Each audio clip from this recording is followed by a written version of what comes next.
कक्षा द्वादश में टॉपिक चल रहा है अपना क्रमचय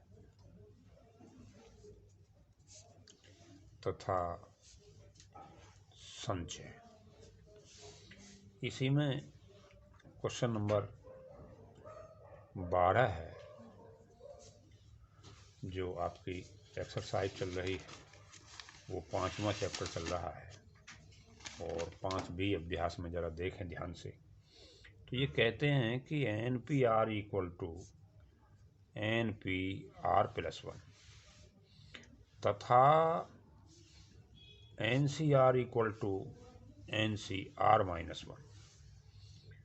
तो N तथा R के मान ज्ञात करो।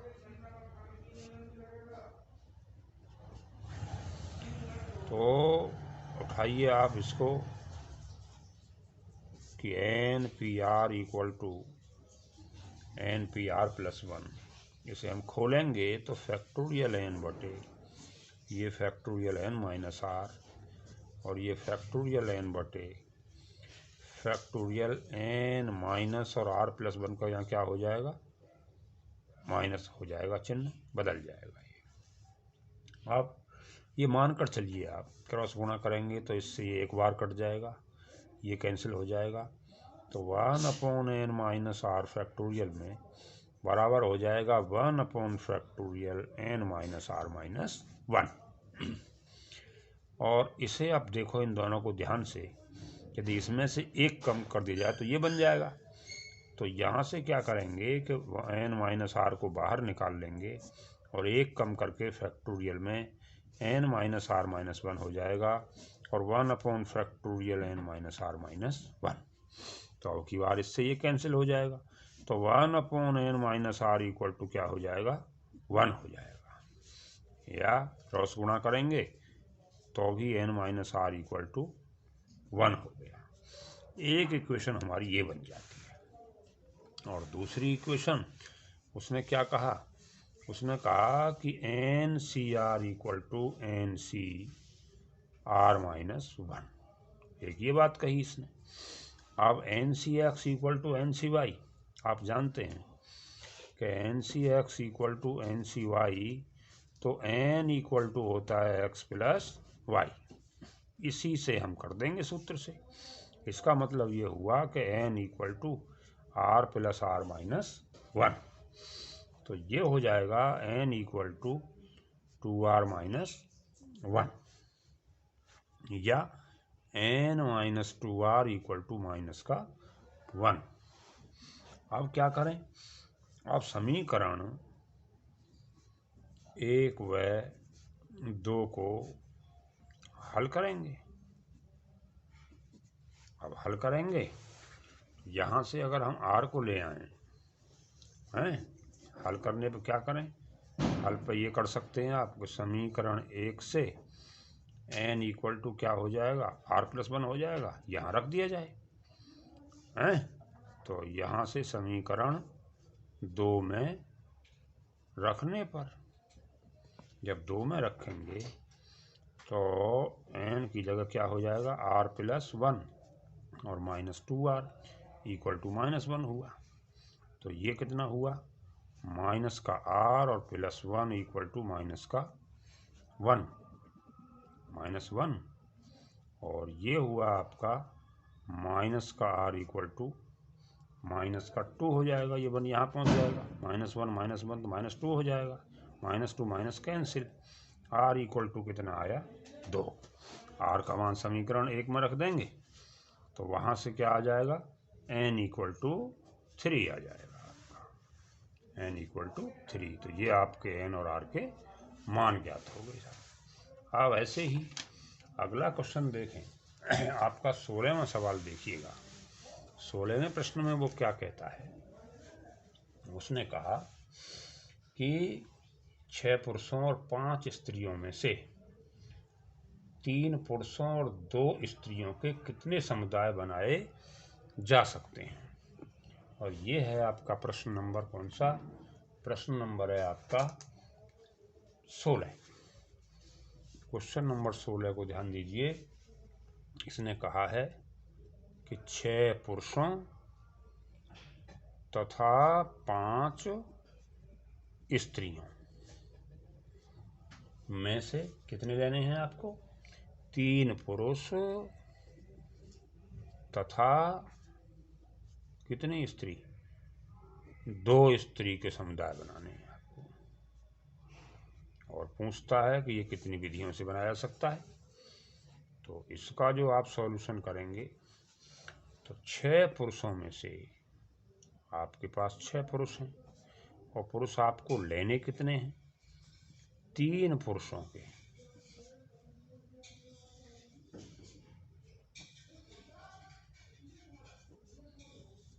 चयन की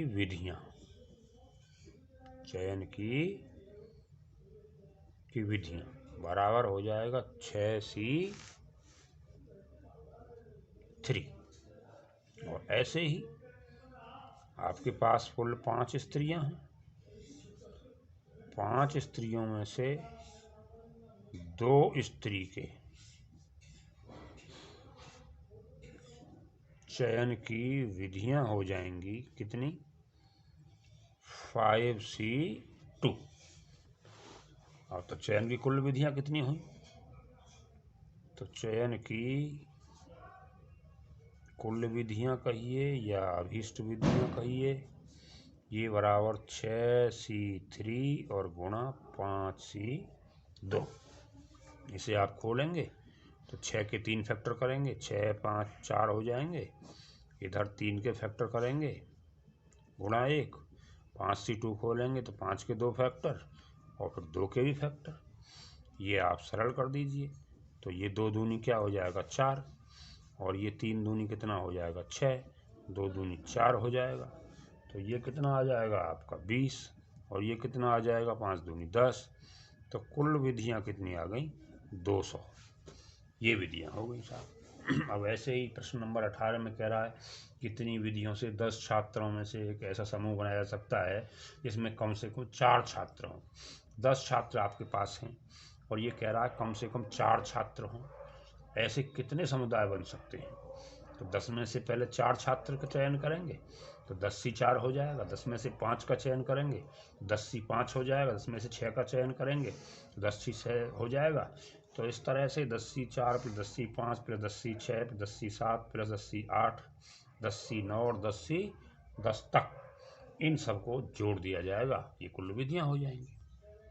अब आइए एक बहुत इम्पोर्टेंट प्रश्न की तरफ हम चलते हैं जो बोर्ड में अक्सर पूछा जाता है। ध्यान दें उस पर। कैसे? ये कहते हैं कि 4 अफसर हैं। प्रश्न देखिए आप 19 है 20 है। ये कमेटी वाला प्रश्न है। ये कहता है कि 4 अफसर तथा 7 व्यापारियों में से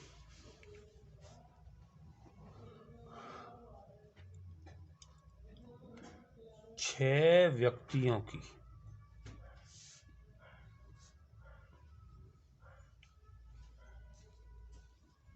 कमेटी कितनी विधियों से बन सकती है?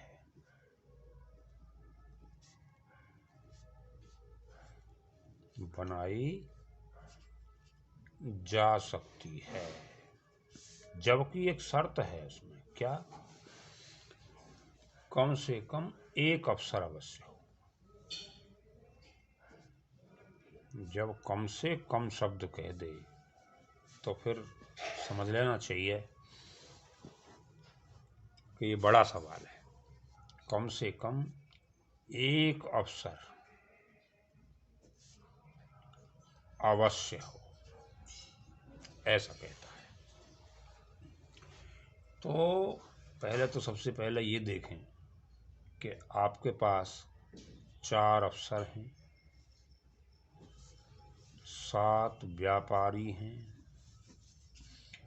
कमेटी में सदस्य कितने रहने हैं? 6 रहने हैं। अब पहला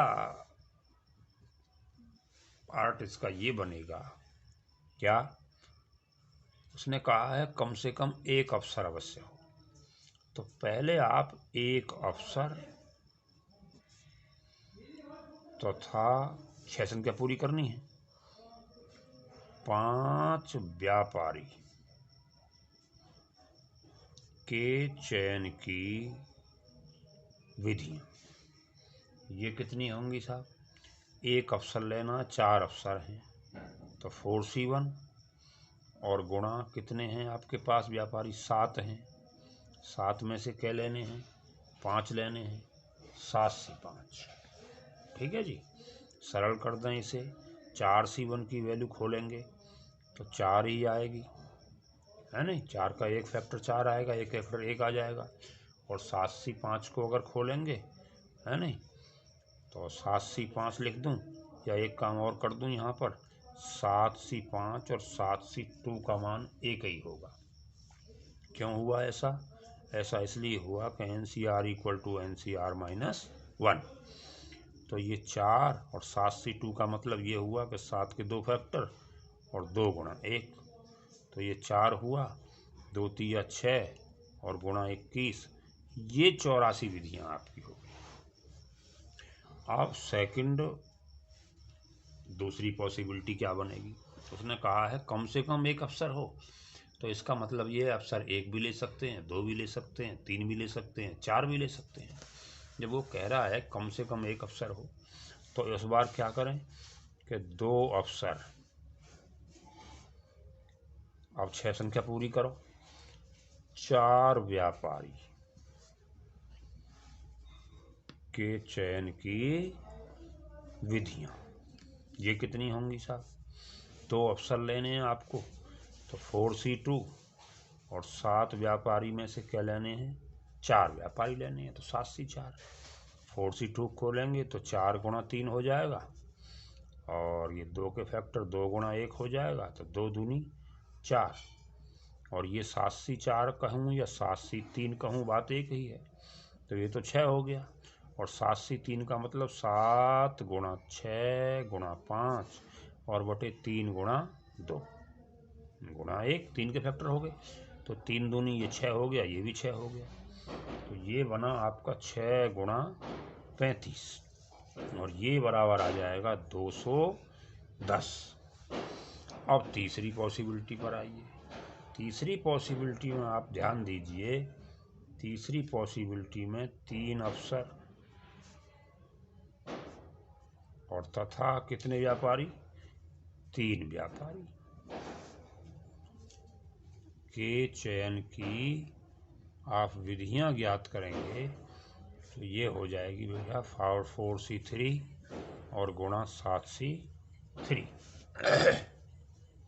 4C3 कहूँ या 4C1 कहूँ और गुणा 7C3, तो 4C1 का मान 4 आ जाएगा और 7C3 और 7C4 दोनों एक ही बात थी, ये आपका 35 आ जाएगा पिछले वाले के अनुसार।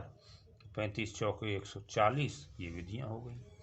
और चौथी पॉसिबिलिटी है आपकी कि 4 तो ले लें आप अवसर और तथा व्यापारी कितने ले लें? 2 ले लें व्यापारी, तो इनके चयन की विधियां को हो जाएंगी। तो 4C4 हो गई, 4 में से 4 लेने हैं और 7 में से कितने लेने हैं? 2। 4C4 NCN का मान 1 होता है और 7C2 का मान, 7C5 और 7C2 बराबर होते हैं, ऊपर हमने हल किया था तो 21 आया था, तो ये हो गई हमारी 21। अब इन चारों को जोड़ देंगे हैं, तो चयन की कुल विधियां आपकी कितनी बनेंगी? चयन की कुल विधियां, चारों को जोड़ेंगे तो ये 84 प्लस 210 और प्लस 140 और प्लस का 21, इन्हें जोड़ेंगे तो 1 और 4 क्या हो गए? 5 हो गए और 2 और 4 6 और 1 7 और 8 15 का 5, हासिल कितने हो गए? 1। तो 1 और 1 2 और 2 4, ये उत्तर आया आपका 455। तो इस तरह से जो प्रश्न हैं कमेटी वाले, समुदाय वाले, अब इन दोनों विधियों में बस यही आपको ध्यान रखना है कि अगर ये कम से कम शब्द को न कहता तो और ये कहता कि एक ही अवसर लिया जाए, तो फिर हमारा इतने में ही काम चल जाता कि एक अवसर ले लिया जाए 4 में से और 7 में से 5 व्यापारी ले लिए जाएं, तो फिर इतना ही उत्तर होता, केवल 84। अब चूंकि उसने कम से कम शब्द कह दिया है तो फिर हमारे पास संभावनाएं दूसरी भी हो गई। इस प्रकार की कमेटी वाला प्रश्न बहुत मोस्टली बोर्ड एग्जाम में पूछ लिया जाता है कि इस पर ध्यान दें और इस प्रकार के प्रश्नों को आवश्यक रूप से करें। और इसमें कोई समस्या हो तो मुझसे कंसल्ट कर लें। धन्यवाद।